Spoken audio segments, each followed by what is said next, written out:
Federal Drive is presented by GEHA, Government Employees Health Association, proudly providing health and dental benefits to federal employees and their families. Visit GEHA.com. The vast majority of employees at the Department of Veterans Affairs are still working during the government shutdown, and most are being paid on time through advanced appropriations.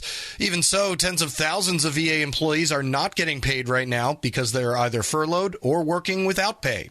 Veteran service organizations say that the shutdown has also limited their services to veterans. Federal News Network's Jory Heckman's been covering all this, and he joins us now. Jory, welcome. Hey, Eric. So what's the deal with the VA? Who is being impacted? We've seen a couple statements come out of the department. What else is really going on over there? Yeah, so VA's not typically an agency you hear a lot about during a government shutdown because a lot of what they do continues during a shutdown. They're really not impacted. About 97% of VA employees keep working like there's nothing going on, like it never even happened.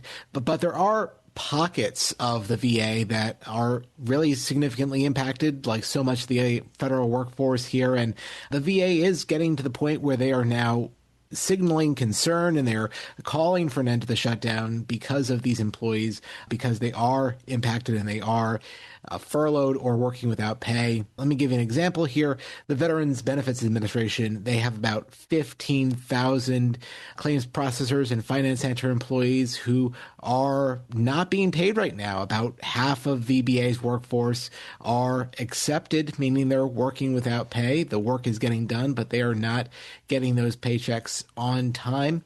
And it's raising concern, and VA's benefits functions more broadly are being impacted. The VA said that it's in the process of permanently closing a regional office in the Philippines, in Manila, because the authority to keep that office open expired when Congress didn't pass any kind of appropriations bill on September 30th. That's when the authorization to keep that office open also expired. And right. VA more broadly is saying that they're looking at 37,000 of its employees either furloughed or working without pay at this point. That's a big number when you look at that just in a vacuum, but VA has more than 400,000 employees, so it is a small overall fraction of its workforce. All right, so that's some of the workforce numbers and facilities numbers, obviously. What actual services are being impacted by the shutdown? Because with numbers like that, I got to imagine it's both in medical care and in benefits. Yeah, it's really more heavily on the benefit side of things, the things that are not happening right now. The VA says that currently more than 900,000 veterans are unable to get help from the GI Bill hotline, which is not staffed during the shutdown, and more than 100,000 veterans can't get counseling or case management services from the Veteran Readiness and Employment Program. That includes job training, that includes independent living programs for veterans with service-connected disabilities, and they're looking actually at a backlog of about 62,000 applications for that program that the VA says is growing by the day. One other thing that's worth highlighting here is that active duty service members who are leaving the military and they're going to be transitioning to civilian life, they are not able to tap into VA transition briefings as well because those services are also impacted during the shutdown. All right. And so what continues to operate at the VA during the shutdown, whether or not it's being funded or unfunded? Yeah, so it's important to point out that VA's healthcare operations are not impacted by the shutdown. All of its medical centers, all of its outpatient facilities and vet centers, which provide community-based counseling, they all remain open and they all are operating normally because the VA, for its healthcare operations, they receive advanced funding from Congress. They're appropriated a year in advance specifically to not be impacted by a shutdown if and when that it occurs. We're talking here with Federal News Network reporter Jory Heckman. So it was the veteran services organizations that are starting to raise the alarm bells, so to speak. What are they saying about all of this going on? Yeah, there's a couple of veteran service organizations that spoke before a hearing of the Senate VA committee, and they told lawmakers that they are also being impacted by the shutdown. Some of these VSOs, they have office space within some of these VA regional office buildings, and that they are having limited access to those offices during the shutdown.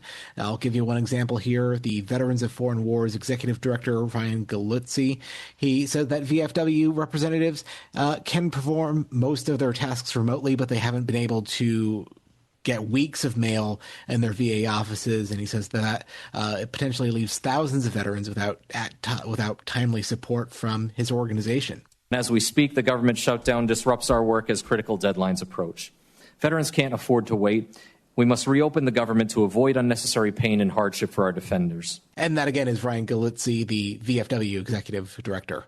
I also heard from John Retzker. He also told lawmakers that the Disabled American Veterans, his organization, he says that they have also not been able to go in and regularly check the mail. And he says that, again, his organization, pretty telework friendly. They are able to handle most of their services to veterans remotely, but there are concerns about PII, about taking mail outside of these facilities.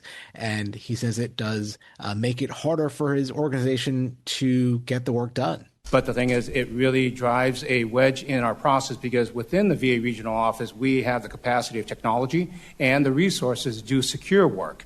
And we're very disappointed, and we hope that the VA will open back up for all organizations that are accredited in there, because this is the first time in any shutdown that we are actually not allowed to stay in. It's John Retzer, Deputy National Legislative Director for Disabled American Veterans. And did the VA have anything to say in response to the concerns that were from these VSOs? Yeah, I heard from VA's press secretary on this. He says that VSO representatives still can be in these buildings when they are representing a veteran at an in-person Board of Veterans Appeals hearing, and that these VSOs also have about 30 minutes each day to access mail rooms so they can pick up any mail that they've received. So there is access to these buildings, but VSOs say that access is limited and that doesn't always give them the opportunity to get everything that they need from those buildings. VA, however, says that they're doing what they can to make sure that they're able to get in there and get what they need. Federal News Network reporter Jory Heckman, thanks for letting us know what's going on. Thanks, Eric. And you can find more of Jory's reporting on this and other shutdown coverage at our website. Head to federalnewsnetwork.com.